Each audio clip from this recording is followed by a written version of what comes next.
अपने आज के इस वीडियो में मैं आपको ये बताऊंगा कि जो इंडियन स्टेट्स जो है उनका फॉर्मेशन कैसे हुआ। और प्रिंसली स्टेट्स, जो इंडियन स्टेट्स की बात कर रहा हूँ, इसका मतलब प्रिंसली स्टेट्स की बात हो रही है। ये मॉडर्न हिस्ट्री की मैं बात कर रहा हूँ। तो उसमें आप देखेंगे कि किस तरह की पॉलिसीज ब्रिटिशर्स ने अडॉप्ट करी और कैसे अनेक्स करते गए टेरिटरी को। तो उससे स्टार्ट करने से पहले मैं ये बताना चाहूँगा कि पहले जब ब्रिटिशर्स आए होंगे तो उनको कैसा इंडिया दिखता था। तो आप देखो, the Indian states number no fewer than 562 and covered total area of 7,12,508 square miles. अब ऐसा बोला गया है कि जब ब्रिटिशर्स आए थे तो उन्होंने देखा कि लगभग 562 से कम स्टेट्स नहीं थे। स्टेट्स मतलब आप लैंड का एक ऐसा टुकड़ा समझो जो अलग अलग सोवरेनिटी क्लेम कर रहे हो। ठीक है, तो 562 उनको दिख रहे थे इस तरह से। And covered a total area of, ये इतना एरिया था उनका। These states included some like big like Hyderabad. कुछ स्टेट जो ऐसे थे, ऐसे जो हैदराबाद जैसे था, वो इटली के बराबर लगभग हुआ करता था। ठीक है, with A population of 14 million, मतलब 1,40,00,000 की पॉपुलेशन मतलब हुआ करती थी। And annual revenue of 8.5 crore of rupees, उससे एनुअल रेवेन्यू जो आता था 8.5 करोड़ का रेवेन्यू आता था। और उसी समय कुछ ऐसे छोटे छोटे से स्टेट्स होते थे बिलबारी जैसा, उसमें पॉपुलेशन कितनी थी, सिर्फ 27 लोग। And an annual income of 8 रुपए, सिर्फ साल के 8 रुपए। It has been estimated that 202 states had each an area of less than 10 square miles. ऐसा देखा गया कि जो 202 ऐसे स्टेट थे जिनका एरिया था 10 स्क्वायर माइल से कम होता था, इतने छोटे छोटे थे। ठीक है, और 139 लेस देन 5 स्क्वायर, और 139 स्टेट्स ऐसे थे जो जिनका एरिया तो 5 स्क्वायर माइल से भी छोटा था।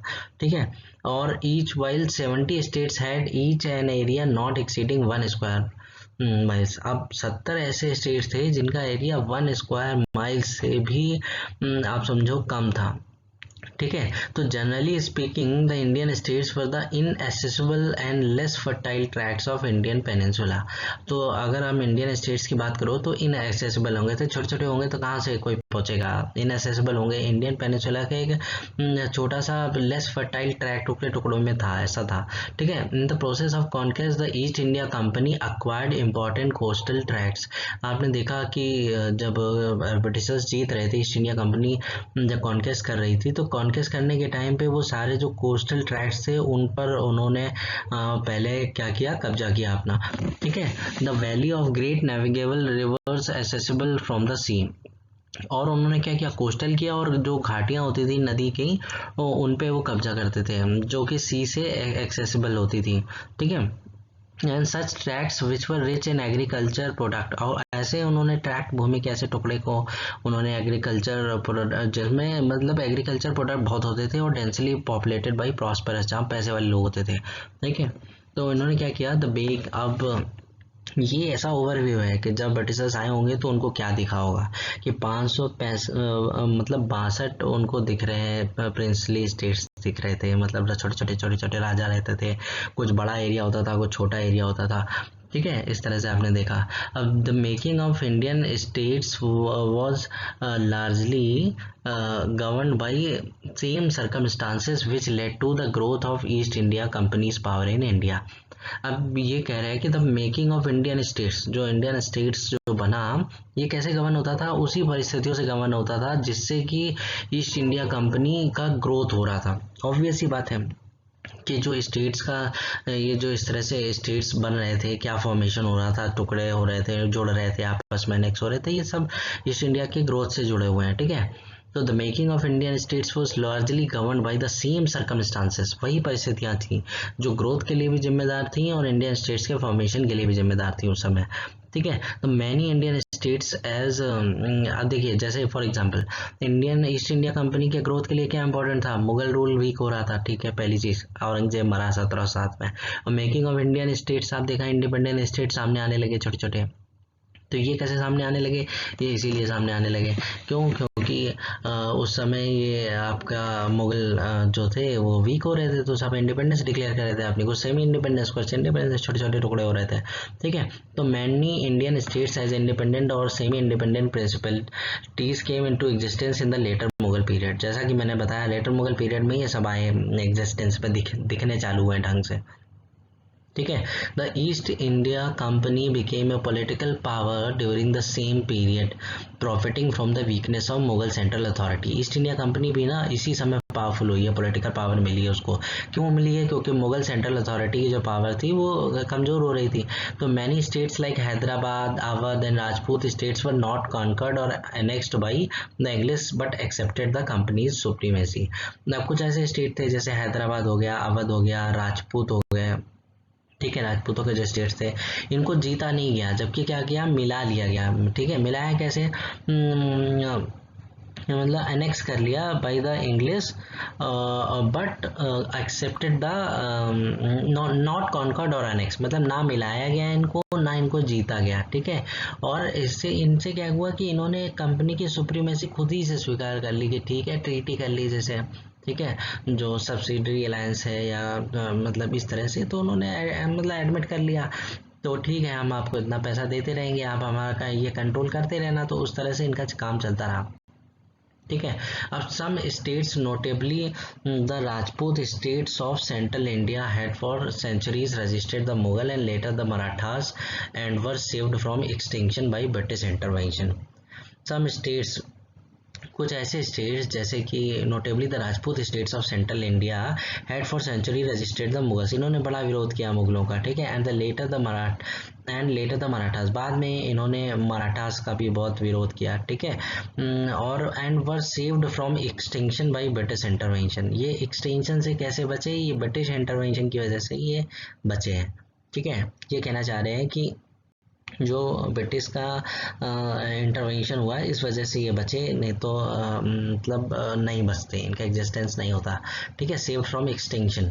ठीक है, some states were created by the British in the process of overthrow of Maratha confederacy, कुछ ऐसे स्टेट्स थे were created by the British, जो ब्रिटिश के द्वारा बनाए गए in the process of overthrow of Maratha confederacy. जब मराठा कन्फेडरेसी इसको ये ख़त्म करने की कोशिश कर रहे थे ब्रिटिशर्स, तो कुछ स्टेट्स तब सामने आए।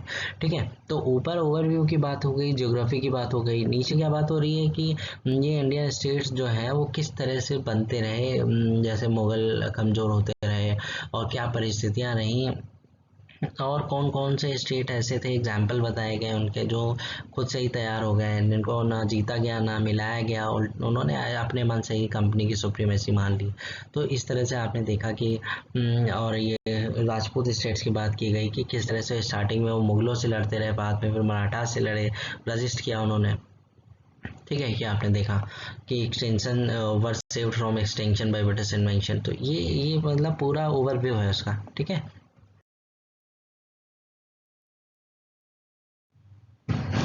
अब देखिए ये दूसरा है। अब ये देखिए, retrospective examination of relations between the British and the Indian states suggest the following broad stages. ठीक है, अब आप देखोगे कि ये जो मतलब अगर रिलेशनशिप की बात करें ना हम, कि ब्रिटिश और इंडियन स्टेट्स के बीच की रिलेशनशिप कैसी थी, तो आप देखोगे, आप पाओगे कि ईस्ट इंडिया कंपनी के जो किस तरह से उसने वर्क किया, तो वो आप देखोगे पहले तो ईस्ट इंडिया कंपनी आई 1765 तक, तो इंडियन स्टेट्स जो छोटे छोटे होते थे प्रिंसली स्टेट्स, उनसे इक्वलिटी के लिए स्ट्रगल करती रही, क्योंकि पहले ईस्ट इंडिया कंपनी इतनी भी औकात नहीं थी उसकी कि वो इंडियन स्टेट जो छोटे छोटे हैं उनसे भी पंगा ले सके। ठीक है, तो पहले उसकी इक्वल होती रही। तो अब 1740 से वो स्टार्ट हुआ और 65 तक चला। अलावा ट्रीटी में आप जानते हो दीवानी राइट्स मिले थे, तो फिर इक्वल मतलब डुअल गवर्नमेंट किस तरह से उन्होंने बंगाल में चालू कर दी थी। फिर दूसरा है policy of ring fence. Ring fence की पॉलिसी आई थी उसके बाद। ये देखिए, कुछ अगर इन्होंने जीता, ठीक है, अब जैसे उसमें अब बंगाल मिल गया, तो अब उन्होंने देखा कि कहीं अगल बगल मतलब हम डिफेंस भी ले लें, बफर स्टेट बना लें, रिंग फेंसिंग कर दें कहीं, कि जैसे आपने देखा ना खेती करी जाती है तो फेंस बनाई जाती है चारों तरफ, कोई घुस ना जाए, तो उसी तरह एक रिंग मतलब चारों तरफ से उसके फेंसिंग की गई, और ताकि मतलब डिफेंस को बिठाया गया। ठीक है, जैसे बंगाल के लिए अवध का जो डिफेंस है उसका इस्तेमाल किया गया। तो इस तरह से ये देखा कि किस तरह से ये रिंग फेंसिंग की पॉलिसी सामने आई, और ये कब तक चली? 1813। 1813 का चार्टर बहुत इंपॉर्टेंट है, तो इससे आप याद रख सकते हो कि रिंग फेंस दूसरे नंबर पे थी और ये 1813 के चार्टर तक चली। ठीक है, तीसरा क्या है? Subordinate insulation. ये कब तक चली? सबऑर्डिनेट इंसुलेशन कब तक चली थी? ये चली थी 57 तक, ठीक है। रिवोल्ट नहीं हो गया जब तक कि जो प्रिंसली स्टेट है वो हमारे नीचे रहेंगे, गुलाम रहेंगे। सबऑर्डिनेट मतलब नीचे रहेंगे। इंसुलेशन, इंसुलेशन मतलब ऐसा होता है कि जहाँ sun rays, exposure of sunlight, जहाँ से जितना सन की रेज रिसीव्ड होती हैं, द अमाउंट ऑफ एक्सपोजर, ठीक है। तो इंसुलेशन मतलब सबऑर्डिनेट रहेगा, तुमको जो अमाउंट ऑफ एक्सपोजर मिल रहा है लाइट का वो सबऑर्डिनेट रहेगा, हमारे अंदर में रहेगा, हमारी छत्र छाया में, ठीक है। और उसके बाद 1857 के बाद जब ब्रिटिश क्राउन आ गया तो इन्होंने क्या किया कि इनको पता चल गया ये जो छोटे छोटे प्रिंसली स्टेट है ये कुछ नहीं उखाड़ पाएंगे हमारा। तो उन्होंने कहा कि अब तुम यूनियन भी बना लो तो भी हमको कोई खास फर्क नहीं पड़ता है। तो उस अब क्या हो गया, the policy of subordinate union. अब मतलब ये छोटपुट छोटपुट राजाओं से नहीं इनको लड़ना है, अब क्या है कि सबका मिला के मतलब चैम्बर बना दिया, चैम्बर ऑफ प्रिंस। उससे के थ्रू फिर अब ये देखेंगे, मैनेज करेंगे। तो 1857 से 1935 तक, 1935 का जो गवर्नमेंट ऑफ इंडिया एक्ट है वो बहुत इंपॉर्टेंट है, तो वो एक रेफरेंस पॉइंट आप ध्यान रखिए, ठीक है। उसके बाद policy of equal federation, equal federation की बात हुई कि एक फेडरेशन की तरह किस तरह से गवर्नमेंट वर्क करेगी। तो ये इक्वल फेडरेशन की बात हुई 1935 से 47, ठीक है।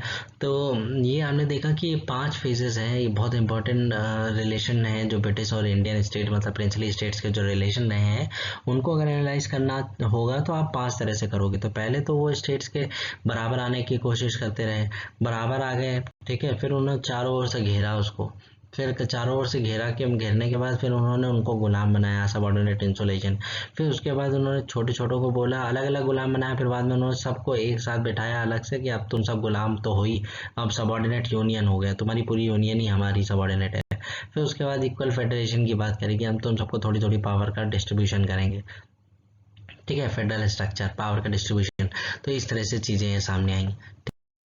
अब आप देखोगे कि कंपनी स्ट्रगल फॉर इक्वलिटी। अब इक्वलिटी में आप देखोगे कि before 1765 company were in subordination to Indian states striving for equality, ठीक है। तो 1765 से पहले आप देखोगे कि जो ये आपकी कंपनी थी वो इंडियन स्टेट्स के मतलब company were in subordination to Indian states, मतलब कंपनी नीचे थी, आप देख रहे हो, और स्ट्राइविंग फॉर इक्वलिटी, इक्वलिटी के लिए कोशिश कर रही थी, ठीक है। और कैसे करा उन्होंने, prior to 1740 the East India Company was a commercial body with very little political ambition, ठीक है। मतलब 1740 से पहले ईस्ट इंडिया कंपनी एक कॉमर्शियल बॉडी थी और उसको कोई पॉलिटिकल एम्बिशन नहीं थी। लेकिन हुआ क्या, the political ambition of the Europeans in India may be dated from 1740 when Dupleix है started dabbling in Indian politics and dreamed of laying the foundation of a French dominion India. सबसे पहले जो France का जो governor था du Plessis, जो French company का, वो उसने मतलब पहले कोशिश करी, जो फ्रांसीसी था डुप्ले, तो उसने पहले ये कोशिश करी कि यार एक काम करते हैं, हम अपना डोमिनियन बनाते हैं। तो for the defence of there commercial interest, अपने फायदे के लिए, the English followed the example of du Plessis. अब डुप्ले का उन्होंने देखा कि यार ये कर रहे हैं, हम भी करते हैं, ठीक है। तो and signal their political identity by the capture of Arcot in 1751। अब जो कर्नाटिक जो था कार्नेटिक, कार्नेटिक जो वॉर हुए हैं, उस कार्नेटिक वॉर में कर्नाटक की उस समय जो कैपिटल थी वो अर्कॉट थी। तो अर्कॉट को उन्होंने कैप्चर कर लिया 1751 में ब्रिटिशर ने, ठीक है, इंग्लिश ने। तो अब इससे इनका ये विल दिखने लगी, सिग्नल दे दिया था उन्होंने कि हमें भी अपनी पॉलिटिक्स में इंटरफेयर करना है, हमें भी कॉमर्शियल को मतलब बेनिफिट मिल जाए, ठीक है। इन 1757 the English one the battle of Plassey, ये तो पता ही है कि 1757 में प्लासी का बैटल हुआ, and became the political force behind the nawab of Bengal. अब बंगाल के नवाब के पीछे ये पॉलिटिकल फोर्स बन गया चुपचाप, ठीक है। The company became a ruling power after the emperor Shah Alam द्वितीय। अब कंपनी क्या कर रही थी, company became a ruling power after emperor, company एक रूलिंग पावर बन गई, एम्परर को आगे दिखाती थी चेहरा, और डबल गवर्नमेंट फॉर्म कर ली उन्होंने। अब ठीक है, शाह आलम द्वितीय granted it Diwani of Bengal Bihar Orissa in 1765। अब शाह आलम द्वितीय जो मुगल एम्परर था उसने क्या किया, उसने ये बंगाल बिहार और उड़ीसा की दीवानी दे दी, ठीक है। सबसे बड़ी आफत जो सबसे गलत काम जो हुआ ये हुआ, स्टार्टिंग यहीं से हुई, ठीक है। तो ये दे दी इन्होंने। तो आपने देखा कि पहले आप इक्वलिटी के लिए कितनी फाइट कर रहे हैं, इक्वलिटी मिल जाए, इक्वलिटी मिल जाए, तो कर दिया बैटल और बक्सर और इलाहाबाद की ट्रीटी, उससे मिल गई इक्वलिटी। उससे पहले क्या थे, नीचे थे, उनको कोई पूछता ही नहीं था, ठीक है। काइनेटिक वॉर लड़े आपस में, इनको लगा ये क्या कर रहे हैं ना फ्रांसीसी, ये फ्रांसीसी कहीं ना ले जाए सब, ये पॉलिटिक्स में घुस जाएंगे, अपना फायदा लेंगे, हमें निकलना पड़ जाएगा यहाँ से। तो उन्होंने सब ये खेल खेला फिर ब्रिटिशर ने। आप देखोगे आप कि पॉलिसी ऑफ रिंग फेंस और बफर स्टेट 1765 से लेकर 1813 का जो चार्टर आया था, जिसमें मोनोपोली खत्म करी गई थी इंडिया की, जो ईस्ट इंडिया कंपनी की इंडिया के साथ, सिर्फ चाइना और चाय बची थी बस, बाकी सब मोनोपोली खत्म कर दी थी। तो ये डेट याद रखिएगा आप। रिंग जो रिंग पॉलिसी है, तो आप देख रहे हो कि जो रेड कलर का ब्रिटिश टेरिटरी है मान लीजिए, तो उसके आसपास जो सराउंडिंग नेबर्स हैं, इन सराउंडिंग नेबर्स में इन्होंने इन्फ्लुएंस बनाना चालू किया। तो यहाँ पे इनकी आर्मी बैठाएंगे, डिफेंस बैठाएंगे, और एक रिंग फेंसिंग कर देंगे कि कोई अटैक होगा, जैसे इन्वेडर होंगे, जैसे मराठा कर रहे थे, अटैक कर रहे थे इनके, अफगान करते थे, तो उन्होंने उससे बचने के लिए ये सब किया। ठीक है। अब Warren Hastings were against Mysore and the Marathas were fought with the objective of establishing an equality of status with the Indian ruler. अब जो वॉरेन हेस्टिंग था वो मैसूर के अगेंस्ट था, एंड द मराठास वो नहीं, Warren Hasting wars against Mysore and Marathas were fought with the objective of establishing. अब ये जो वॉरेन हेस्टिंग है ना, वॉरेन हेस्टिंग ने पहले ये चीज़ करी पहली बार, रिंग फेंसिंग टाइप की। रिंग फेंसिंग क्या, उसने मैसूर और मराठा से जो पंगा लिया, उसका जो मेन ऑब्जेक्टिव था कि वो इक्वलिटी चाह रहा था इंडियन रूलर्स के इक्वल हो जाए हम। ठीक है। This period also saw the emergence of policy of creating buffer states around the companies territory. अब वॉरेन हेस्टिंग के टाइम पे ही कि कंपनी की टेरिटरी के चारों ओर इन्होंने बफर स्टेट बनाने चालू किया। बफर मतलब कोई जैसे अटैक करे तो वो बफर झेलेगा, ये नहीं चाहिए, इनको दिक्कत ना हो। The idea was purely that the defence of the frontiers of the company, मतलब कंपनी के जो फ्रंटियर्स हैं, जो फ्रंट एरिया कंपनी का, ब्रॉडली स्पीकिंग इट, इसका मतलब था कि जो फ्रंट एरिया कंपनी का, उसको बचाना, उसको डिफेंस देना। ठीक है। Broadly speaking it was the policy of defence of their neighbours frontiers for safeguarding their own territories. अब देखिए, अब ये आपने देखा कि ये बहाने मार के जो इन्होंने बहाना चलाया ना कि हम क्या करेंगे, आपको सिक्योरिटी देंगे, आपके डिफेंस में हमारा हाथ होगा, हम आपके यहाँ सैनिक रखेंगे, आप उनका खर्चा उठाना इतने सके वाले नहीं हो गए, वो जानते हैं खर्चा उठाना क्या। वो इसलिए कह रहे हैं कि आप आर्मी हम आपके यहाँ रख देंगे, आप आर्मी खर्चा उठाना, आपके जो एक्सटर्नल जो अटैक होते रहते वो हम देखेंगे। आप उनके अटैक नहीं, वो अपना भला देख रहे थे कि उन पे ना अटैक हो जाए, तो सारे आसपास के एरिया में ऐसा उन्होंने जाल बुना। ठीक है। The chief danger to the company's territories was from the Afghan invaders and Maratha. सबसे बड़ा खतरा इनको मराठा और अफगान से था कि कहीं ये अटैक ना कर दें। To safeguard against these dangers the company undertook to organise the defence of the frontiers of the Awadh on the condition that the Nawab would defray the expenses of the defending army. अब जैसे for example आप देख लो कि इन्होंने क्या किया ना कि under to organise the defence of the frontiers of Awadh, Awadh के लिए बहाना ले लिया इन्होंने कि हम ना क्या करेंगे, अवध के फ्रंटियर्स को डिफेंस देंगे। ठीक है। on the condition that the Nawab would defray the expenses of defending army। क्यों देगा कि, और कंडीशन क्या रखती है कि जो खर्चा देगा डिफेंडिंग आर्मी का ना, वो कौन देगा, ये नवाब ही भरेंगे, मतलब ठीक है, आर्मी हम दे देंगे, तुम खर्चा उठा लेना आर्मी का हमारी। ठीक है। The defence of Awadh constituted the defence of Bengal at that time. अब ये जो अवध के डिफेंस को इस्तेमाल कर रहे थे ना, इसने ही बंगाल के, ये बंगाल को फेवर करते हुए ले रहे थे कि हमारे बंगाल में कोई छेड़छाड़ ना हो जाए, इसलिए हम अवध की हेल्प ले लें, कि मतलब अवध को as a buffer state treat कर रहे थे। ठीक है। The defence of Awadh constituted the defence of Bengal at that time. ये अवध को समझ रहे थे कि ये हमारा बफर स्टेट की तरह काम करेगा। ठीक है। अब with the arrival of Wellesley, the company's relation with the Indian states underwent a change। अब वेलेजली आया। ठीक है। वेलेजली के टाइम पे इंडियन स्टेट्स के साथ जो रिलेशनशिप थी उसमें चेंजेस आए। ठीक है। Wellesley sought to reduce the Indian states to a position of dependence on the company, in fact if not declaredly so। Wellesley ने क्या किया कि जो इंडियन स्टेट्स की जो पोजीशन है ना डिपेंडेंस की, उसने क्या कर दिया कि वो उसकी पोजीशन इतनी घटा दी इंडियन स्टेट्स की, वो डिपेंड रहें कंपनी पे पूरी तरह से, और ना ऑफिशियल तो कम से कम कर दें, हम डिक्लेयर ना किया जाए लेकिन कर देंगे, मतलब डिपेंडेंट बना देंगे। ठीक है, ऊपर अभी वारेन हेस्टिंग के टाइम पे ये सब चला तो उस समय इस तरह की थिंकिंग नहीं थी कि हम पूरा डिपेंडेंट ही बना दें, लेकिन अब क्या है कि हम पूरा उनकी कोई औकात ही न रह जाए, सब हम ही करेंगे वेलेजली के टाइम पे। ठीक है, he aimed at bringing the Indian state within the ambit of British political power and military protection।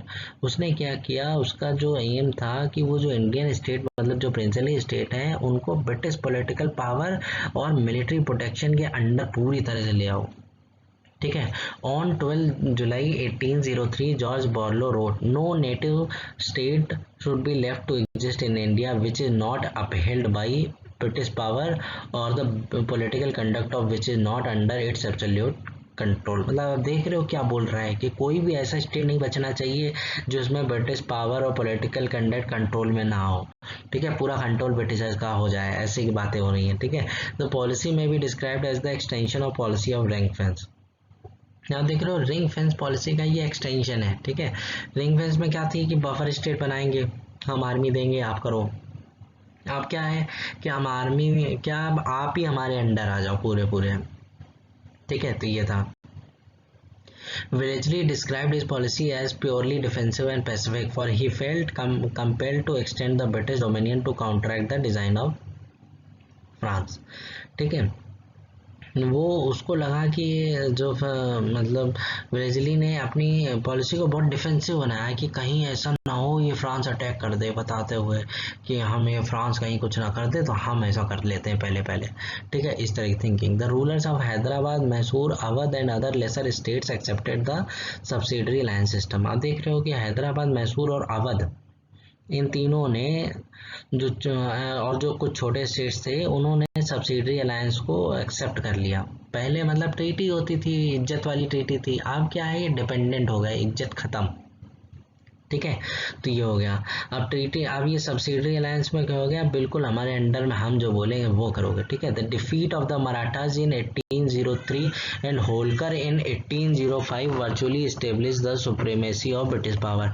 अब जो मराठा जो है, मराठा जो 1803 में हारे हैं, और जो एंड होलकर इन 1805 जो होलकर हारे हैं, तो ये आप देखोगे कि वर्चुअली इस्टेब्लिश द सुप्रीमेसी। इससे ये पूरा क्लियर हो गया है कि जो ब्रिटिश पावर है वो सुप्रीम है। Subsidy system was the Trojan horse tactics in empire building. Empire building में ट्रोजन हॉर्स एक टैक्टिक्स इसको समझा जा सकता है। ट्रोजन हॉर्स नाम का एक वायरस टाइप का रहता है। ठीक है, तो उस तरह की एक टैक्टिक है कि दूसरे की को डैमेज करके कमजोर बनाते हुए एम्पायर बिल्ड कर रहे हैं। ठीक है, अब देखिए पॉलिसी ऑफ सबऑर्डिनेट इंसोलेशन। अब सबऑर्डिनेट मतलब इंसोलेशन वो होता है जहाँ पर सन रेज पहुँचती है, एक्सपोजर पहुँचता है सनलाइट का। ठीक है, सबऑर्डिनेट मतलब हमारे अंडर में रहो तब तुमको छत छाया में धूप मिलेगी। ठीक है, इस तरह से आप समझो। तो ये कब चला, 1813 जो चार्टर आया था 1813 से, ये कब तक चला है उन्होंने, जब तक क्रांति नहीं हो गई। क्यों, अब देखिए wars of Lord Hasting, theory of paramountcy. ये लॉर्ड हेस्टिंग के जो ये 1813 से 23 के बीच में जो रहा था, उसके जो वॉर थे ना, ये पैरामाउंसी की थ्योरी को लाना चाह रहा था। पैरामाउंसी होता है मतलब पैरामाउंट है, सबसे ऊंचे हैं, मतलब एक थिंकिंग, एक फीलिंग ले आएंगे कि ब्रिटिश क्राउन या ब्रिटिशर ही लोग पैरामाउंट है। ठीक है, तो the objective of any treaty was only imposing supremacy of British government. ठीक है, अब क्या होता था कि जो ट्रीटी होती थी उसका मेन पर्पज ये होता था कि जो सुप्रीमेसी साबित हो जाए कि ब्रिटिश गवर्नमेंट जो है वो सुप्रीम है। ठीक है, पहले नहीं, अभी तक की ट्रीटीज में इस तरह की थिंकिंग नहीं थी कि ब्रिटिश गवर्नमेंट सुप्रीम है। ठीक है, लेकिन अभी ऐसा है।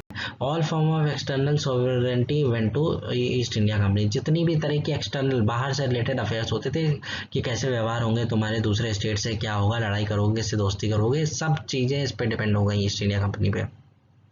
Indian states have only sovereignty in internal administration. Indian states को कहाँ सोवरेंटी मिली, सिर्फ इंटरनल, अंदर के एडमिनिस्ट्रेशन के लिए। Later on British residents started interfering with internal administration also. बाद में ये जो लोगों ने ब्रिटिश रेजिडेंट जो रखते थे ना, जो बैठाते थे अपने दरबार में रखोगे आप, उन्होंने इंटरफेयर करना चालू कर दिया इंटरनल एडमिनिस्ट्रेशन में भी। ठीक है, with the assertion of the company's paramountcy and adoption of the policy of subordinate corporation under Lord Hasting down to 1857, the resident ministers of the company at Indian courts were slowly but effectively transformed from diplomatic agents representing a foreign power into executive and controlling officer of a superior government. अब देख लो आप कि जब companies paramountcy और ये policy जो आई subordinate corporation वाली, ये जो पॉलिसी आई लॉर्ड हेस्टिंग की 1857 तक लेके गई। ये क्या था, इसमें रेजिडेंट जो होता था ना उसको वो मतलब इस तरह से उसने चेंज करके रख दिया, डिप्लोमेटिक एजेंट बना, फॉरेन पावर को रिप्रेजेंट करने लगा वहाँ पे एग्जीक्यूटिव में। एग्जीक्यूटिव मतलब इंडियन स्टेट के जो काम करने वाले लोग हैं उनको कंट्रोल करने लगा, इंटरफेयर करने लगा। तो ये बात है, ठीक है। Charter act of 1833 metamorphose the character of the company. अब ये जो 1833 का जो चार्टर आया था ना, बहुत कैरेक्टर में चेंज कर दिया था कंपनी के। आपको पता है इसमें तो पूरा कमर्शियल एक्टिविटी खत्म कर दी थी कंपनी की। The company was asked to wind up its commercial business, it assumed a political function in fact and name. अब उसको बोला कि तुम सिर्फ राजनीति, एडमिनिस्ट्रेशन ये सब देखोगे। A radical change followed in the policy towards the Indian state. The company adopted the practice of insisting on its prior sanction and approval in all manner of succession in states। ठीक है, जो company थी adopted the practice of अब क्या करती थी company कि अब आप ना एक काम करो, हमसे जो सक्सेशन करते हो ना आप, जो कि आपका बेटा गद्दी में बैठेगा क्या नहीं कौन बैठेगा, अब ये सब हमसे पूछोगे, आप पहले सैंक्शन और अप्रूवल लो हमसे। Later they found it practicable to advise the princes on the choice ministers. ठीक है, और उन्होंने क्या किया,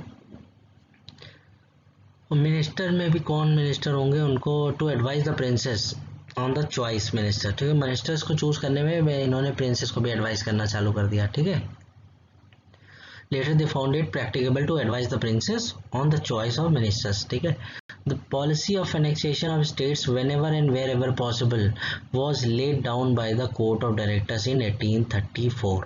जो पॉलिसी थी एनेक्सेशन की, जब भी हो सके, जैसा कोर्ट ऑफ डायरेक्टर ने क्या बोला था कि एक काम करो, ये जो अनेक्स कर लो, सबसे ज़्यादा अनेक्स करो, जब मौका मिले तब अनेक्स कर लो कोई भी टेरिटरी। तो the policy was reiterated with emphasis in 1841। 1841 में फिर से बोला कोर्ट ऑफ डायरेक्टर्स ने। ये कोर्ट ऑफ डायरेक्टर्स इनके बारे में बता चुका हूँ वीडियो आपके, जो मैंने बनाया था ईस्ट इंडिया कंपनी में। तो आप देखो कोर्ट ऑफ डायरेक्टर्स कह रहे हैं, उन्होंने 1841 में दोबारा बोल के फिर एक डायरेक्टिव भी इशू कर दिया गवर्नर जनरल को कि to persevere in the one clear and direct course of abandoning no just and honourable accession of the territory और रेवेन्यू। ठीक है, तो उन्होंने इस तरह का ये एक ऑर्डर दिया उनको कि आप ना हर टेरिटरी को एनेक्स करो। ठीक है, और ये बोला था governor general of this period were frankly annexationist. इस टाइम के जो गवर्नर जनरल रहे हैं वो बस अनेक्स करना चाहते थे, कैसे कैसे अनेक्स कर ले हम।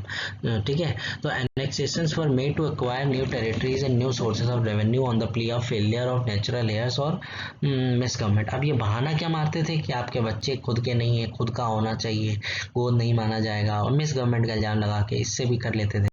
The company as the supreme power had the right to withhold sanction for adoption of heirs and the states in such cases lapsed back to the supreme power। अब क्या होता था कि अब ये मना कर देते थे कि हम नहीं करेंगे, आपको अडॉप्ट नहीं कर सकते आप कोई भी उत्तराधिकारी। ठीक है, प्रिंसली स्टेट्स बोल देते थे, तो प्रिंसली स्टेट फिर वापस जाके गिरते थे सुप्रीम पावर के पास। The supreme authority which gave it was argued had the right to take back also. जो सुप्रीम अथॉरिटी अगर कोई दे भी देती थी ना अथॉरिटी की, चलो ठीक है, बाद में वापस भी ले सकती थी कि नहीं सब इनवैलिड है, इस तरह की चीज़ें थी। ठीक है, तो सबऑर्डिनेट बना रखा था इन्होंने अपना गुलाम 1813 से 57 के बीच में। एनेक्स करना है, सबऑर्डिनेट कॉपरेशन करना है, हम जो कहेंगे वही करोगे तुम और कुछ नहीं करोगे। पैरामाउंसी की फीलिंग ले आए कि पैरामाउंसी है बट ये इम्पोर्टेंट हो गए हैं। ठीक है, पैरामाउंसी की कि ब्रिटिश गवर्नमेंट बहुत सुप्रीम है, इस तरह की बातें होने लगी। William Bentinck annexed Mysore, Chachar, Coorg and Jaintia, and Auckland annexed Karnal, Mandavi, Colaba and Jalon। ठीक है, Dalhousie annexed about half a dozen Indian states including big states like Nagpur, Satara and Awadh. अब विलियम बेंटिंक ने क्या annex किया, मैसूर किया 1831 में, कच्चर किया 1832 में, कुर्ग किया 1834 में, जयंतिया किया 1835 में। अब देख रहे हो अनेक्सेशन कैसे कर रहा है विलियम बेंटिंक। ऑकलैंड ने क्या अनेक्स किया, कर्नूल किया, मांडवी कर दिया, कोलाबा और जलौन कर लिया 1840 में। डलहौजी ने क्या अनेक्स कर लिया, अबाउट हाफ ए डजन, मतलब कम से कम 6 इंडियन स्टेट उसने बड़े बड़े मिला लिए डॉक्ट्राइन ऑफ लैब से। ठीक है, नागपुर, सतारा, अवध, इस तरह से उसने मिला लिया। ठीक है, देखिए पॉलिसी ऑफ सबॉर्डिनेट यूनियन, अभी थी इंसुलेशन, अब है यूनियन। अब देखिए यूनियन क्या है, the queen's proclamation announce the abandonment of the policies of annexation. अब ये जो आप देख रहे हो सबॉर्डिनेट यूनियन है, ये 1857 जब इंडियन रिवोल्ट हो गया था तो उसके बाद आया था। तो 1857 से कब तक चला, ये 1935 जब गवर्नमेंट ऑफ इंडिया एक्ट आया तब तक, ठीक है।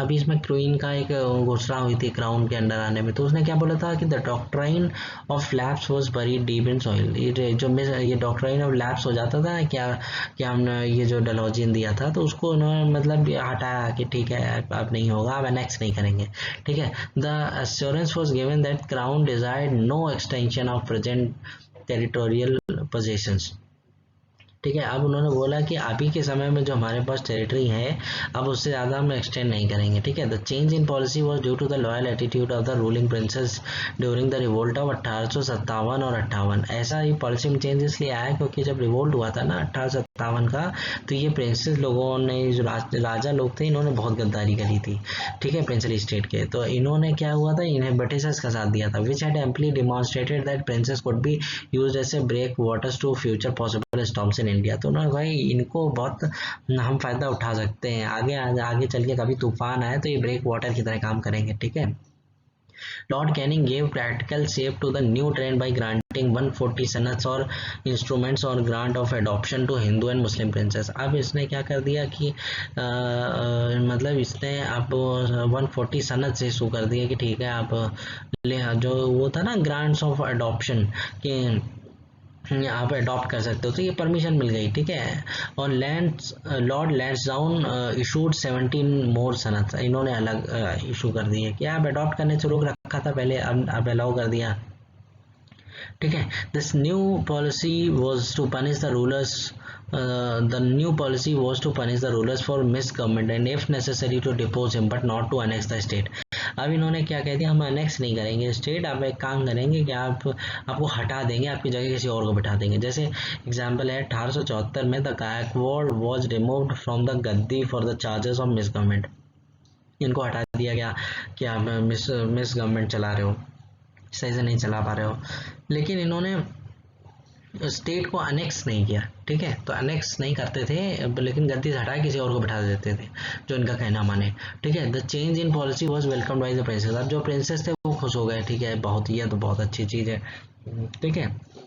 The immunity from the policy of annexation was annexed at policy was welcomed by the princess. अब ये जो पॉलिसी है ये मतलब वेलकम की गई प्रिंसेस के द्वारा, ठीक है। This immunity from the policy of annexation was obtained at great cost and lowering of the status of the Indian princes. अब इसमें क्या हुआ कि ये आपका जो इम्यूनिटी मिली एनेक्सेशन से, लेकिन इसकी बहुत महंगी कीमत चुकानी पड़ी इनको। क्या कीमत चुकानी पड़ी, स्टेटस बहुत कम हो गया इंडियन प्रिंसेस का। Under the East India Company the sanction of the governor general was necessary only in case of failure of natural heirs. East India Company के टाइम पे क्या था, the sanction of the governor general was necessary only in case of failure of natural. जब खुद का उत्तराधिकारी नहीं होता था तभी के केस में मतलब इनको परमिशन लेनी पड़ती थी ईस्ट इंडिया कंपनी के टाइम पे। लेकिन जब ब्रिटिश क्राउन आया तो अब क्या किया इन्होंने कि the fiction of the authorities of the Mughal emperor came to an end and the crown stood forth as the unquestioned ruler and paramount power in India, ठीक है। अब क्या हो गया कि as such all successions had to regularly seek the sanction of the crown। पहले क्या होता था कि जैसे बाप है, बाप का जो बड़ा बेटा है उसको बना देते थे, किंग बना दिया, लेकिन अब नहीं है, अब आपको परमिशन लेनी होगी किंग कौन बनेगा। अब क्या है, अब पूरा अप्रूवल लो, सैंक्शन लो, तब बनता था, ठीक है। तो the central government wrote to the chief commissioner of central provinces in 1884 कि the succession to a native state is invalid until it receives in some form of the sanction of the British authority। जब तक आप British authority का sanction नहीं लोगे ये आपका succession माना नहीं जाएगा, उत्तराधिकारी ऐसे नहीं बनेगा, परमिशन लो पहले। The ruler did not inherit the gaddi as of right, अब अधिकार नहीं होता था, but as a gift from the paramount power, अब गिफ्ट की तरह मिलता था उसको। The Indian prince was granted position and administration not sovereignty.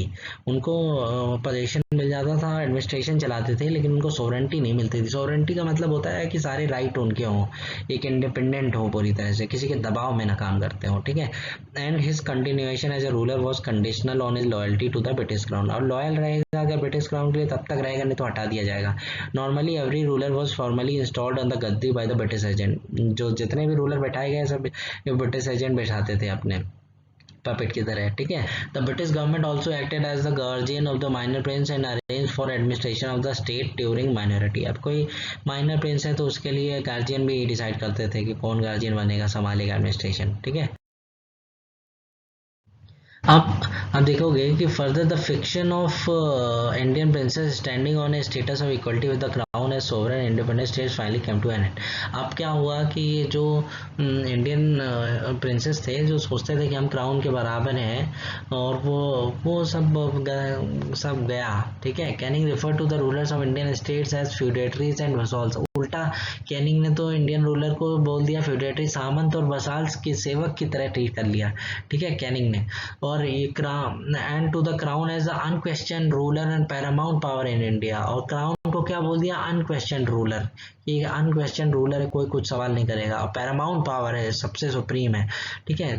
अब इसका देखें, जैसे the royal title act of 1876 put the final seal on the new relationship by proclaiming the queen as a Kaiser i Hind. अब जैसे ये रॉयल टाइटल एक्ट आया था 1876 में, इसने तो और मतलब लीगली इसको मतलब अफर्म कर दिया, कंफर्म कर दिया कि ये जो रिलेशनशिप है नई टाइप की, इसमें क्वीन जो है वो केसरे हिंद है, मतलब इम्प्रेस ऑफ इंडिया है।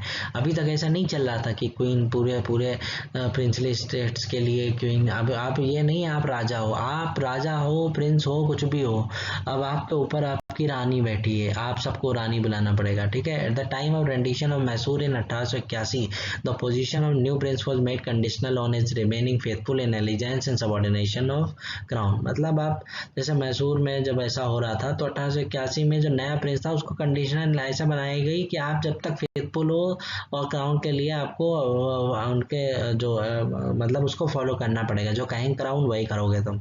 The crown also exercise the right to regulate the status of the Indian princes in all matters of ceremonies. कोई भी सेरेमनी हो, कोई भी सेरेमनी हो, ठीक है, उनको क्या था, रेगुलेट करने के लिए स्टेटस और salutes of the Indian princes, ठीक है। Just as Mughal emperor before 1858 granted titles and honour. जैसे 1800 मुगल एम्परर जो थे 1858 से पहले टाइटल दे देते थे, कौन सी पदवी है तुम्हें, सम्मान मिलता था, ये सब नहीं, अब ये सब ब्रिटिश क्राउन करेगा। The crown awarded titles and decorations to the Indian princess.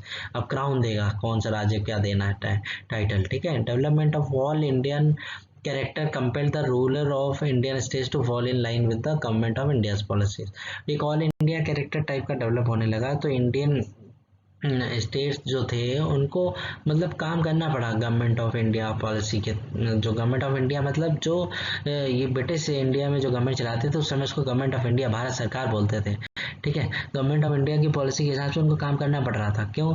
The development of modern means of transport and communication of a public press and all Indian public opinion all worked in that direction. तो अब वो transport और communication ला रहे थे Britishers, तो इससे public opinion एक form हो रहा था, तो वो उनको भी मानना पड़ रहा था कि ये सुप्रीम है, काम कर रहे हैं, ठीक है। The rulers were required to aid economic schemes for the welfare of the whole country. जो रूलर थे उनको पूरी कंट्री के होल इकोनॉमी के मतलब इकोनॉमिक स्कीम लागू करनी पड़ रही थी। जैसे कि अपनी ज़मीन दे दो, रेलवे बनना है, ठीक है, नेशनल लेवल की बात है। अब जो रिस्ट्रिक्शन दिया to for extension for railways, irrigation, canals, नहर बनानी है, टेलीग्राफ है, पोस्ट ऑफिस बनाना है, कंस्ट्रक्शन ऑफ स्ट्रेटेजिक रोड बनानी है, तो अपनी ज़मीन देनी पड़ रही है उनको, ठीक है। तो ये मतलब नेशनल तरीका इस तरह का हो रहा है, ऑल इंडिया कैरेक्टर फॉर्म हो रहा है कि हम इंडिया के लिए, पूरे भारत के लिए जाने के लिए इधर उधर अपनी जमीन दे रहे हैं, ठीक है। Further the states were required to assist in military plans and provide all facilities for the movement of Indian army. अब इनको क्या करना पड़ता था कि मिलिट्री को जो प्लान होते थे मिलिट्री से रिलेटेड उनको असिस्ट करना पड़ता था। ऊपर से क्या होता था कि provide all facilities for movement of the Indian army. Indian army के मूवमेंट की सारी फैसिलिटीज भी प्रोवाइड करानी पड़ती। अब Curzon and the Indian states, आप देखोगे कि कर्जन ने क्या किया, कर्जन ने कुछ अलग तरह से ही समझा इस चीज़ को, पैरामाउंसी को। Lord Curzon stress the interpretation of old treaties to mean that Indian princes in their capacity as servants of the people should work side by side with the governor general in scheme of Indian government. उसने बोला कि जो old treaties हुई हैं वो, उनका मतलब ये है कि इंडियन प्रिंसेस वो अपने as a servant of the people लोगों के सेवक हैं, और उनको side by side governor general जो स्कीम, जो इंडियन गवर्नमेंट के लिए जो स्कीम बनाते हैं उनके साथ में काम करना पड़ेगा। ठीक है। He adopted a policy of patronage and intrusive surveillance. उसने इंट्रूसिव पैटर्न करेगा और सर्वेलेंस निगरानी रखेगा, इस तरह की पॉलिसी रखी। He issued a circular designing Indian princes to devote their energy not in pursuit of pleasure. उसने एक ऐसा सर्कुलर भी निकाला कि जो ये राजकुमार होते हैं ना, इंडियन प्रिंसेस, ये अब ये जो मजे कर रहे हैं ये नहीं, अब इनको अपने एनर्जी भले के लिए करनी पड़ेगी। ठीक है, एनर्जी देनी पड़ेगी काम। भला क्या मतलब, वो कहने की बातें हैं, अब तो समझ ही रहे हो कि क्या है motive. In the welfare of their subjects and administration. ठीक है, इस तरह की बात की गई कि सब्जेक्ट्स और एडमिनिस्ट्रेशन के फायदे के लिए। ठीक है। He put restriction on their trips to Europe. Europe जाने पे भी जो जाते थे उन पर रिस्ट्रिक्शन लगा दिया। Long absence from India was to be regarded as dereliction of duty. ज़्यादा दिन अगर इंडिया से कहीं बाहर घूमने चले गए तो उनको माना जाता था कि अपनी ड्यूटी सही से नहीं निभा रहे हैं। ठीक है। The new trend seemed to reduce all the Indian states to conform to a single type।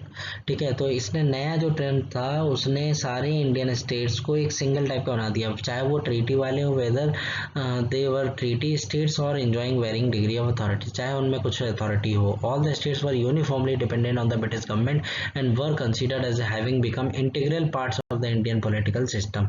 और उनको क्या क्या है, वो उनको मान लिया गया कि सब डिपेंडेंट है ब्रिटिश गवर्नमेंट में और इंटीग्रल पार्ट हो गए इंडियन पॉलिटिकल सिस्टम के। ठीक है। Lord Reading remove the misconception of the Nizam when he wrote to the letter. मतलब जब उसने निज़ाम को एक लेटर लिखा था लॉर्ड रीडिंग ने कि the title faithful ally which your exalted highness enjoy. ठीक है, जो टाइटल तुम एंजॉय कर रहे हो, ठीक है, योर एग्जाल्टेड हाइनेस मतलब महामहिम, उनके लिए एड्रेस किया है। इंजॉयज, जो एंजॉय कर रहे हो, has not the effect of putting your government in A category separate from that of other states under the paramountcy of the British crown. मतलब जो ब्रिटिश क्राउन के अंदर, जो पैरामाउंसी के अंदर जो स्टेट्स आ रहे हैं ना, आप उनसे बड़े नहीं हो गए हो अपने टाइटल की वजह से कि आप निज़ाम हो तो अलग ही हो। ठीक है, ये बात लिखी है लॉर्ड रीडिंग ने। और policy of subordinate union, policy of subordinate union में आप देखोगे कि ये चैम्बर ऑफ प्रिंसेस बनाए गए। ठीक है, पैरामाउंसी की बात हो गई। अब देखिए चैम्बर ऑफ प्रिंसेस क्या होंगे कि ये जो प्रिंस, जैसे मैंने ये डायग्राम बनाया हुआ है कि आप देख रहे हो कि प्रिंस हैं अलग अलग जगह के, अलग अलग टेरिटरी के, और इन सबका एक यूनियन बना दिया। ठीक है, आज जैसे आजकल के समय में यूनियन होता है उस तरह से उस यूनियन ऑफ प्रिंस को नाम दे दिया चैम्बर ऑफ प्रिंस। ठीक है, तो फ्रॉम 1905, अब जो इससे पहले मैं बता रहा था वो आपको बता रहा था 1905 तक का आप कंसीडर करिए। ठीक है, 1857 से 1905 तक था वो। अब 1905 के बाद क्या हुआ, government of India followed A policy of cordial cooperation. अब इन्होंने कॉर्डियल मतलब मित्रतापूर्ण संबंध दिखाने की बात करी। अब क्या किया, अभी तक आप देख रहे हो कि उनको दबा के रखा गया, कि उनको इज्जत नहीं है, तो उनको सुप्रीमेसी है, इन दिखा रहे हैं कि पैरामाउंसी है। ठीक है, पैरामाउंट है सुप्रीम ब्रिटिश गवर्नमेंट। अब कॉर्डियल कोऑपरेशन की बात हो रही है। क्या हो, the growth of political unrest in British India put the government of India on the defensive. अब इस तरह के पॉलिटिकल अनरेस्ट हो रहे थे ब्रिटिश इंडिया में कि इनको दबाव में आके गवर्नमेंट ऑफ इंडिया को डिफेंसिव मेजर लेना पड़ा। Government thought it expedient and prudent to utilise the support of Indian princes to counter progressive and revolutionary development. फिर उनको लगा कि अब इन गद्दारों का सहारा लेना चाहिए। ठीक है, ये जो जिन्होंने रिवोल्ट में हमारा साथ दिया था फिर देंगे। अब the government of India and the Indian princes formed common front to preserve their positions and privileges. अब जो government of India and the Indian princes ने एक कॉमन फ्रंट बनाया। ठीक है, टू प्रिजर्व देयर पोजीशन, अपनी पोजीशन को, privilege को बचाए रखने के लिए। The government of India no longer fear the Indian prince. अब उनको डर नहीं लगता था कोई भी प्रिंस, चाहे वो एक का हो चाहे मिल जाए एक साथ तब भी। Thus the policy of subordinate insulation gave place to the policy of subordinate union। अब पॉलिसी से आप कहा अलग अलग कर रहे हो, चलो यूनियन को ही सबॉर्डिनेट बनाते हैं, तो पूरे यूनियन सबॉर्डिनेट, ठीक है। तो for purposes of representation in the chamber of princess the Indian states were divided into 3 categories. अब ये चैम्बर ऑफ प्रिंसेस में रिप्रेजेंटेशन के लिए इंडियन स्टेट्स को 3 कैटेगरी में बांटा गया। इंडियन स्टेट मतलब प्रिंसली स्टेट्स, ठीक है। 109 state which enjoyed full legislative and jurisdictional powers were represented directly। 109 ऐसे स्टेट थे जो जिनको फुल लेजिस्लेटिव और जुरिसडिक्शनल पावर थी, वो डायरेक्ट रिप्रेजेंट कर रहे थे। और 127 state which enjoyed limited legislative and jurisdictional power were represented by 12 member chosen from among themselves. 127 state में सिर्फ 12 को चूज करे जा रहे थे जिन लिमिटेड पावर थी जिनके पास।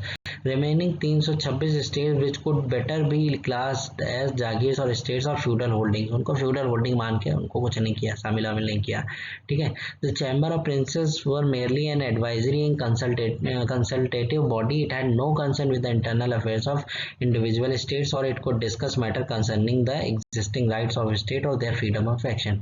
जैसा कि लिखा है कि ये सिर्फ एडवाइजरी कंसल्ट करने के लिए था, इसको ये मत समझिए कि यूनियन बना दिया तो अपने हक की मांग कर लेंगे, कुछ नहीं उखड़ने वाला है इनसे।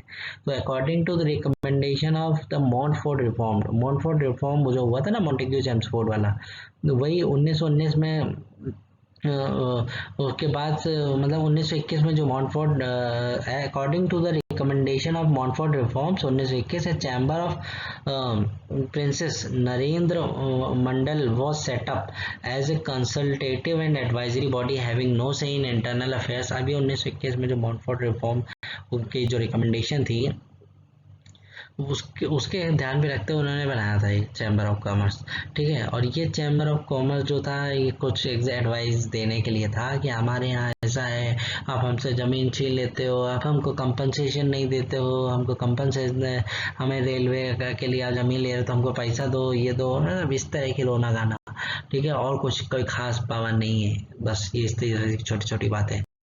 अब एक ये बटलर कमेटी बनाई गई। हुआ क्या कि जो question of extent of sovereignty and paramountcy was still undefined. अब कितनी सोवरेंटी और कितने पैरामाउंसी ये नहीं डिफाइन था, तो बटलर कमेटी बनी 1927 में। वो set up to examine the nature of relation. उसने एक ये चेक करने के लिए कि क्या रिलेशनशिप है एक प्रिंसली स्टेट में और गवर्नमेंट के बीच में। तो ये उसने क्या किया, उसने एक रिकमेंडेशन दी, सुझाव दिए दो। उसने कहा कि जो पैरामाउंसी मस्ट रिमेन सुप्रीम, जो पैरामाउंसी मतलब ब्रिटिश जो पावर है वो सुप्रीम रहेगी, and must fulfil its obligation, इसको और इसके अपने obligation adopting and defining itself according to the shifting necessities of time and progressive development of state. जिस तरह से डेवलपमेंट होगा स्टेट्स का और या जैसी नीड होगी उस हिसाब से इसको चेंज करना है, ठीक है। States should not be handed over to an Indian government in British India. उसने बोला कि ये जो प्रिंसली स्टेट है ना, इनको कभी भी ब्रिटिश इंडिया में जो इंडियन गवर्नमेंट बने उनको मत देना। इंडियन गवर्नमेंट कौन सी, जो कि इंडियन लेजिस्लेचर के लिए जिम्मेदार होती है, ठीक है, रिस्पॉन्सिबल हो, ठीक है। और वो अगर देना भी है तो कंसेंट ले लो स्टेट की, मतलब इन प्रिंसली स्टेट की कंसेंट ले लो, ऐसे नहीं कि इनको उनके अंडर डाल दो इंडियन गवर्नमेंट के, ठीक है। इस तरह की बात हुई कि इनको डायरेक्ट बिना इनकी कंसेंट के लेजिस्लेचर के अंदर रिस्पॉन्सिबल नहीं बनाना है, मतलब डायरेक्ट बात है। State should not be handed over to an Indian government in British India responsible to an Indian legislature without the consent of state. से पूछे बिना अब इनको इंडियन लेजिस्लेचर के अंडर में मत डालना, ठीक है। प्रिंसिपल अब पॉलिसी ऑफ इक्वल फेडरेशन, ये इक्वल फेडरेशन की पॉलिसी आई 1935 से 1947 के बीच चली।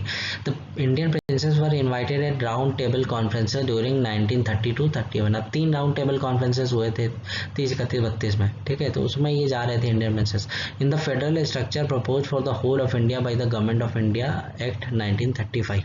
अब ये फेडरल स्ट्रक्चर की बात करी गई कि फेडरल मतलब पावर्स का डिवीजन अलग अलग सेंटर स्टेट लेवल पे, ठीक है, जैसा आज के समय में।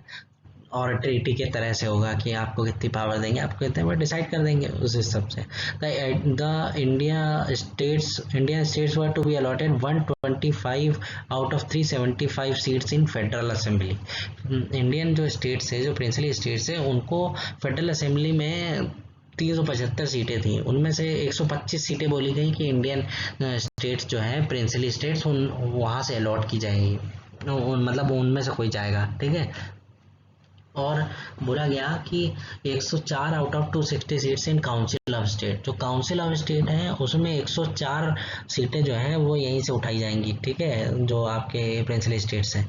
तो आप देख रहे हो कि टोटल सीट कितनी, 375 हैं आपकी फेडरल असेंबली में और 260 है तुम आपकी काउंसिल ऑफ स्टेट में, और 125 इसमें उठा रहे हैं, 104 इसमें उठा रहे हैं, ठीक है। ये आप देख लो। तो federation of India was to come into existence only when rulers of states representing not less than one half of the total population of states and entitled to not less than half of the seats, मतलब allotted to the states in upper chamber of the federal legislature agreed to join the federation।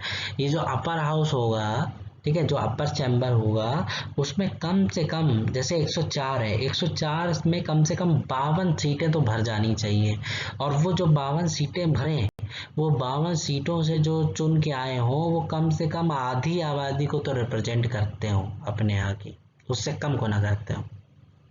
The three main factors of the act, कौन सा act, यही 1935 का act.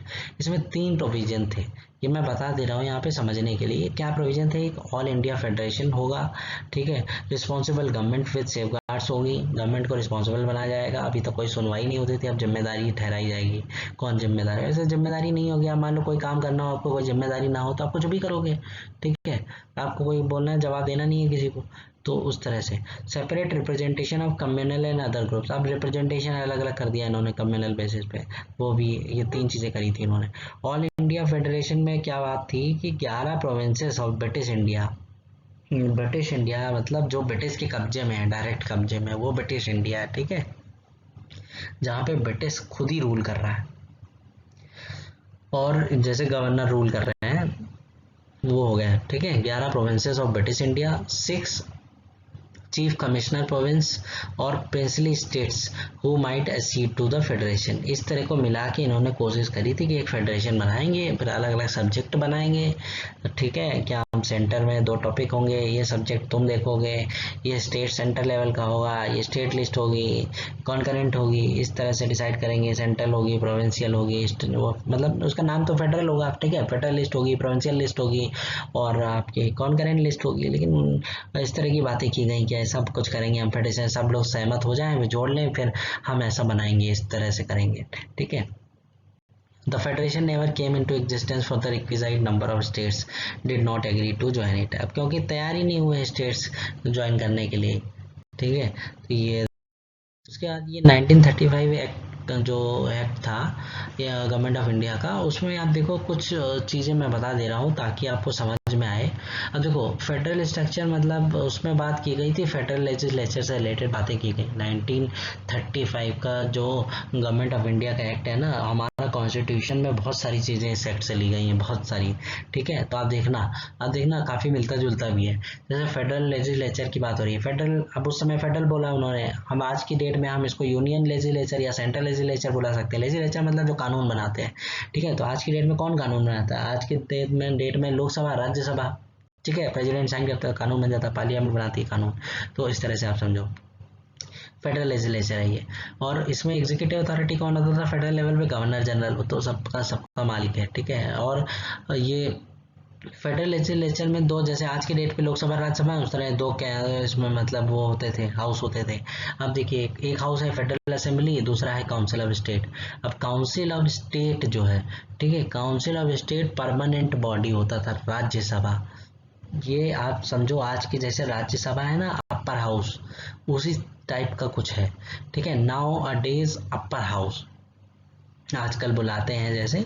तो इसमें क्या था कि 1/3 लोग रिटायर होंगे 3 साल में एक बार, ठीक है, इस तरह की बातें की गई। और 156 लोग जो होंगे वो ब्रिटिश इंडिया से डायरेक्ट पे लोग उनको चुनेंगे। अब लोग कौन चुनेंगे, आप जानते हो, आप पढ़े लिखे लोग चुनेंगे, अमीर लोग चुनेंगे ऐसे, और इस तरह के लोग चुनेंगे। आम आदमी, छोटे मोटे लोग नहीं वोट डाल सकते थे, वोटिंग राइट्स नहीं थे, ठीक है। अब इलेक्टेड 156 जो हैं वो सीधे सीधे ब्रिटिश इंडिया चुन लिए जाएंगे, और 104 मैक्सिमम जो हैं वो इंडियन स्टेट से नॉमिनेट कर लें रूलर, जिनको चाहें और नॉमिनेट करके भेज दें, ठीक है, ये आपने देखा। और ये जो अपर हाउस है, इस अपर हाउस में आप एक चीज देख रहे होगे जो आज के समय में नहीं है। उस समय जो बात करी गई थी, उन्होंने बोली कि ये ब्रिटिश डायरेक्टली बाई पीपल, ये लोगों के चुन के आएंगे, मतलब ब्रिटिश इंडिया में। तो ये चुनने वाली बात आज के समय में राज्यसभा में ऐसा नहीं है। ठीक है, आप देखते हो राज्यसभा में चुन के नहीं आते, चुन के लोकसभा में आते हैं। ठीक है, अपर हाउस में आज के ऐसा नहीं है, उल्टा हो गया है। ठीक है, ये जो 1935 में था उल्टा बताया गया था आज के डेट से। अब देखिए लोअर हाउस की बात करते हैं, जो आज की डेट में लोकसभा है। तो आप देखो ये फेडरल असेंबली बोलते थे, चाहे सेंट्रल असेंबली बोल लो आप इसको, बात वही है। Federal assembly, union assembly, central assembly. तो असेंबली क्या है? ठीक है, या लोकसभा। देखो लोकसभा जैसा हाल था, ये उस समय नहीं बोलते थे लोकसभा, आप बोलने लगे हैं। उस समय लोअर हाउस आप समझो, तो लोअर हाउस में क्या है कि ड्यूरेशन 5 साल होती थी, आज भी है, उसमें कोई बड़ी बात नहीं है। 250 जो थे वो इलेक्टेड फ्रॉम ब्रिटिश इंडिया, वो ब्रिटिश इंडिया से ही इलेक्ट होते थे। ठीक है, ब्रिटिश इंडिया मतलब जहाँ ब्रिटिशर्स का डायरेक्ट कब्जा है। From provincial legislative assembly on system of proportional. अब जो प्रोविंशियल लेवल की, प्रांत की जो प्रोविंसेस थे ना, उन प्रोविंसेस पे जो लेजिस्लेटिव असेंबली बना रखी थी, उन लेजिस्लेटिव असेंबली के से लोगों से ये चुन के आते थे। और कैसे आते थे चुन के?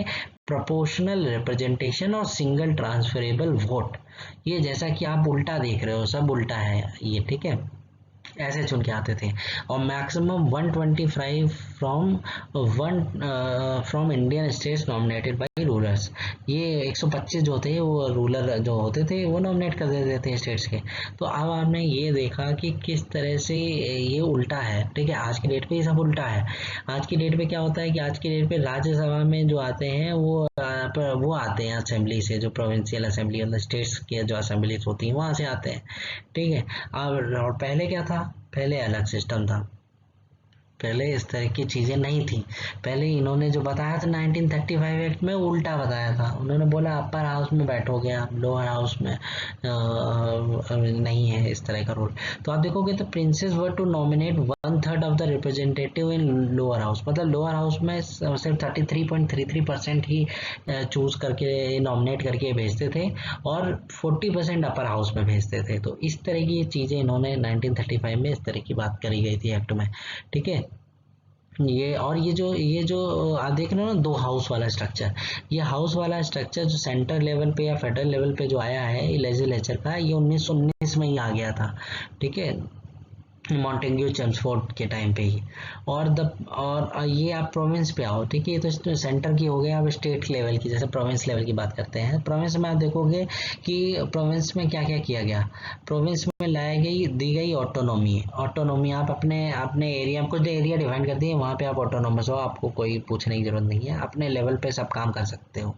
ठीक है, और दूसरी चीज डायरकी, जो डुअल गवर्नमेंट होती है ना, डायरकी मतलब समझ के दो दो बाप है। ठीक है, एक बाप कोई और काम कर रहा है, दूसरा बाप दूसरा काम कर रहा है। तो सब्जेक्ट डिफाइन कर दिए गए हैं, एक अकाउंटेबल है, एक अकाउंटेबल नहीं है। एक अपने हिसाब से काम करता है, कोई उसका जवाब नहीं देना किसी को। एक क्या है, जैसे बंगाल में नहीं डुअल गवर्नमेंट हुआ था, डायरकी हो गई थी उस तरह से। डुअल गवर्नमेंट और डायरकी एक ही तरह का है। ठीक है, तो आप देख रहे हो डुअल गवर्नमेंट मतलब दो दो तरह के सब्जेक्ट में बांट दी चीज़ों को, और एक कोई और देखेगा, एक कोई और देखेगा। किसी के पास रिस्पॉन्सिबिलिटी है तो किसी को बिना रिस्पॉन्सिबिलिटी के डाल दिया है, जैसे बंगाल में हुआ था। तो ये खत्म हो गई डायरकी प्रोविंशियल लेवल पे। ठीक है, ये डायरकी भी कब आई थी? 1919 में ही आई थी। आप देख रहे हो 1919 में क्या आया था? 1919 में ये डायरकी भी दी गई थी प्रोविंस को, और ये बाई कैमरल स्ट्रक्चर भी आ गया था ये 1919 में। ठीक है, ये जो मॉन्टेग्यू चेम्सफोर्ड वाला है ये इंपॉर्टेंट है, इसमें 2 चीजें कर दी थी इन्होंने। और इसके बाद एक रिस्पॉन्सिबल काइंड ऑफ गवर्नमेंट की बात करी थी इन्होंने, कि रिस्पॉन्सिबल गवर्नमेंट होगी अब जो governor will work as per advice of ministers responsible to the provincial है। ये जो गवर्नर होगा ना, मिनिस्टर्स के हिसाब से काम करेगा, और ये मिनिस्टर जो होंगे प्रोविंशियल लेजिस्लेचर को रिस्पॉन्सिबल होंगे। तो कहीं ना कहीं फिर वही बात हो गई कि रिस्पॉन्सिबल हो गया गवर्नर। ठीक है, अब तो गवर्नर सुनना, लेकिन ये बात लागू करने में इनके हजम नहीं हो रहा था ब्रिटिशर्स को, तो 1937 में जाके लागू कर पाए, लेकिन 2 ही साल में इनकी हालत पस्त हो गई, तो नहीं कर पाए ये चीज़। और उसके बाद by cameral in 6 out of इसमें एक और चीज़ करी इन्होंने कि बाई कैमरल की हुई 1935 एक्ट में प्रोविंसेस को बाइकैमरल किया। अभी तो ऊपर देख रहे हो आप कि सिर्फ सेंटर को बाइकैमरल किया है, दो दो हाउस हैं। अब इन्होंने क्या किया कि इनको बाइकैमरल किया प्रोविंसेस को। तो इनमें 6 को 11 प्रोविंसेस थी ब्रिटिश की, तो उनमें 6 में कर दिया इन्होंने। 6 में कौन कौन से कर दिया? बंगाल में कर दिया, बॉम्बे में कर दिया, मद्रास में कर दिया, बिहार में, असम, यूनाइटेड प्रोविंस में। मतलब जो बड़े बड़े थे उनको दो दो हाउस दे दिए, बाकी को एक ही एक। जैसे आज की डेट में विधानसभा और विधान परिषद होती है, उसी तरह से ऐसे ऐसे दो दो इन्होंने दे दी कि लेजिस्लेटिव असेंबली होगी, लेजिस्लेटिव काउंसिल होगी। ठीक है। अब आप देखो कि इसमें जो डायरकी है ना, इसमें फेडरल लेवल में डायरकी की बात इन्होंने करी थी 1935 के एक्ट में, लेकिन ये लागू हो नहीं पाई। देख रहे हैं, जैसे 1919 में डायरकी यहाँ पे दी गई थी प्रोविंस में, मतलब स्टेट समझो, आज का स्टेट उनमें दी गई थी। तो उस और आगे चल के 1935 में सेंटर में बात की जा रही कि इसके दो दो बाप बनाओ। दो दो बाप मतलब दो दो लिस्ट बनाओ कि जैसे ट्रांसफर्ड कैटेगरी और रिजर्व्ड कैटेगरी, उस तरह से रिजर्व लिस्ट, ट्रांसफर्ड लिस्ट। इसके बारे में मैं और बताऊंगा डिटेल में। तो ये आप डायरेक्टली मतलब समझो कि दो दो लोग, दो दो कोई भी काम होगा उसको दो सब्जेक्ट में बांट देंगे कि ये इससे रिलेटेड काम तुम करोगे, इससे रिलेटेड काम तुम करोगे। तो इस तरह की चीज़ें होती हैं डुअल गवर्नमेंट टाइप की। तो ये आपने देखा 1935 का जो एक्ट था, इसका कुछ ओवरव्यू मैंने यहाँ पे बता दिया है आपको समझने के लिए सिर्फ। ठीक है, आगे मैं इसके बारे में डिटेल में और बताऊंगा, लेकिन यहाँ पे आप सिर्फ समझ लो कि क्या क्या था 1935 का, जो कितना मिलता जुलता है। अब देखिए इसके बाद क्या हुआ, integration and merger of states. अब इंटीग्रेशन होगा। ठीक है, इंटीग्रेशन वाला जो पार्ट है आपको पता है कि जब हमको इंडिपेंडेंस मिली, तो उसके टाइम पे जब देखा गया कि इंडिपेंडेंस से पहले जब सरदार पटेल जी ने देखा कि ये इतने छोटी छोटी रियासतें हैं और ऐसे प्रिंसली स्टेट्स हैं, ऐसे कैसे चलेगा। ठीक है, तो ब्रिटिश प्रोविंसेस जो थी तो वो तो उन्होंने दे दी यहाँ कि भाई आप कंट्रोल ले लो सीधे सीधे इंडियन गवर्नमेंट को। लेकिन और जो पार्टीशन वाली बात हुई, पार्टीशन हुआ कि कितना हिस्सा कितना कितना होगा, कहाँ से कहाँ होगा। अब लेकिन कुछ प्रिंसली स्टेट्स को उन्होंने छूट दे दी कि आप प्रिंसली स्टेट आप चाहो तो इंडिया में। प्रिंसली स्टेट क्या मतलब, यही प्रिंसली स्टेट जो अभी तक मैं जो पढ़ा रहा हूँ, यही सब प्रिंसली स्टेट है। राजा महाराजा चले आ रहे थे, तो ये जो राजा महाराजा रहे हैं, तो ये राजा महाराजा इनसे बोल दिया कि आप चाहो तो पाकिस्तान में चले जाओ, चाहे तो इंडिया में चले जाओ, चाहो तो आप कहीं ना जाओ, बीच में इंडिपेंडेंट रहो। तो अब ये सरदार पटेल जी ने क्या किया कि इन्होंने बोला कि इंडियन बच्चेस को कि अरे देशभक्ति की भावनाओं को लाते हो कि एक यूनियन, स्ट्रॉन्ग यूनियन बनाते हैं हम, और जो आप बस 3 चीज़ें सरेंडर कर दो, आप बाकी आप अपना देखो, हम आपका डिफेंस, फॉरेन अफेयर्स और कम्युनिकेशन हम देखेंगे। तो बहुत सारे राजी भी हो गए। तो by 15 August 1947 as many as 136 jurisdictional state acceded to Indian union, मतलब 136 स्टेट तो मतलब तैयार हो गए खुशी खुशी। ठीक है, हम तैयार हो जा रहे हैं। अब Kashmir signed the instrument of accession on 26 October 1947। Kashmir कब मिला? 1947 में। जूनागढ़ और हैदराबाद ये कब मिले? 1948 में। Portuguese enclaves of Goa Daman were annexed इन 1961। ये जो पुर्तगीज इनक्लेव्स थे ये गोवा, दमन और ये अनेक्स किए गए 1961 में। ये आपने देखा। तो किस तरह से इंटीग्रेशन किया गया, ये बहुत इंपॉर्टेंट है। इसके बारे में मैं और इंटीग्रेशन के बारे में एकदम डिटेल में बताऊंगा। ये दूसरा पार्ट, दूसरी चीज़ है। इसके बारे में तो बहुत अलग से टॉपिक बन सकता है, बहुत लंबा। तो यहाँ पे मैंने आपको बताया कि इंटीग्रेशन की इतनी सारी जो रियासतें थी, जो प्रिंसली स्टेट्स थे, उनको एक साथ मिलाना कितना डिफिकल्ट था, लेकिन वो सरदार पटेल जी ने कैसे किया, कितने मुश्किल से किया होगा, कैसे किया होगा आप समझ सकते हैं कि सबको कन्विंस करना। और कितने लोग मान गए, कितने नहीं भी माने उस समय। तो पुलिस एक्शन लिया गया और कितने स्टेजेस में जाके वो काम कंप्लीट हुआ है वो मैं बताऊंगा आपको। अब देखिए, जैसे many small states which were too small for a modern system of administration were merged with adjoining provinces. अब ऐसा है कि कुछ स्टेट्स बहुत छोटे छोटे हैं, चिंदी चिंदी से। ठीक है, अब वो उनको क्या किया, 39 states of Orissa and Chhattisgarh became part of either Orissa और सेंट्रल प्रोविंस। जो 39 स्टेट्स थे उड़ीसा के और छत्तीसगढ़ के, वो या तो उड़ीसा के पार्ट बन गए या तो सेंट्रल प्रोविंस के पार्ट बना दिए गए। इतने छोटे हैं, उनको अलग अलग क्या, उनको अलग अलग स्टेट बना के दर्जा देगा ना, मिला ही दिया गया, हटाओ उनको, मिलाओ, खत्म करो। तो वो मिला दिए गए। Gujarat states were merged with Bombay province, जो गुजरात स्टेट था उसको बॉम्बे प्रोविंस में मिला दिया गया। इस second form of the integration of state was formation of units into centrally administrated area. अब दूसरा जो इंटीग्रेशन हुआ है वो आप देखोगे सेंट्रली एडमिनिस्ट्रेटेड एरिया का है, मतलब यूनियन टेरिटरी की बात हो रही है। In this category came the states of Himachal Pradesh, Vindhya Pradesh, Tripura, Manipur, Bhopal, Bilaspur और कच्छ। ये ऐसे जगह थी जो यूनियन टेरिटरी का हिस्सा बनी, मतलब डायरेक्ट इनको कौन देखेगा, डायरेक्ट जो इंडियन गवर्नमेंट थी, सेंटर था, वो देखेगा। बाकी से बोला गया हमसे मिल जाओ। A third form of integration of states was the formation of states union. अब कुछ जो थर्ड फॉर्म का जो इंटीग्रेशन किया गया वो कैसे किया गया, कुछ स्टेट्स की यूनियंस बना दी गई मिला जुला के, ठीक है। जैसे thus came into existence the United States of Kathiawar, United States of Matsya, the union of Vindhya Pradesh, Madhya Bharat, the Patiala and east Punjab states union, Rajasthan and United States of Cochin Travancore. तो इस तरह के कुछ इस तरह की थर्ड फॉर्म ऑफ इंटीग्रेशन हुआ कि हम इन सबको मिला के, कुछ स्टेट्स को मिला के कुछ यूनियन स्टेट यूनियन फॉर्म कर लेंगे। तो आपने देखा कि पहला तीन जो पार्ट में किया इन्होंने, पहले तो मैनी कुछ छोटे छोटों को तो मिला दिया अगल बगल की प्रोविंस से। सेकेंड में क्या हुआ, यूनियन टेरिटरी टाइप की हम देखेंगे, सेंटर संभालेगा, ठीक है। और उसके बाद फिर कुछ को यूनियन बना दिया स्टेट्स का, बड़ा बड़ा करके, ठीक है। स्टेट्स की यूनियन की तरह काम कर रहे हैं, मतलब अलग अलग एग्जिस्टेंस रख रहे हैं लेकिन यूनियन है, ठीक है। यूनियन है, यूनाइटेड स्टेट्स हो गए, इस तरह से बना दिया गया। तो फ्रेंड्स, अगर मेरा वीडियो आपको अच्छा लगा हो तो इसे लाइक और सब्सक्राइब करें। Thank you.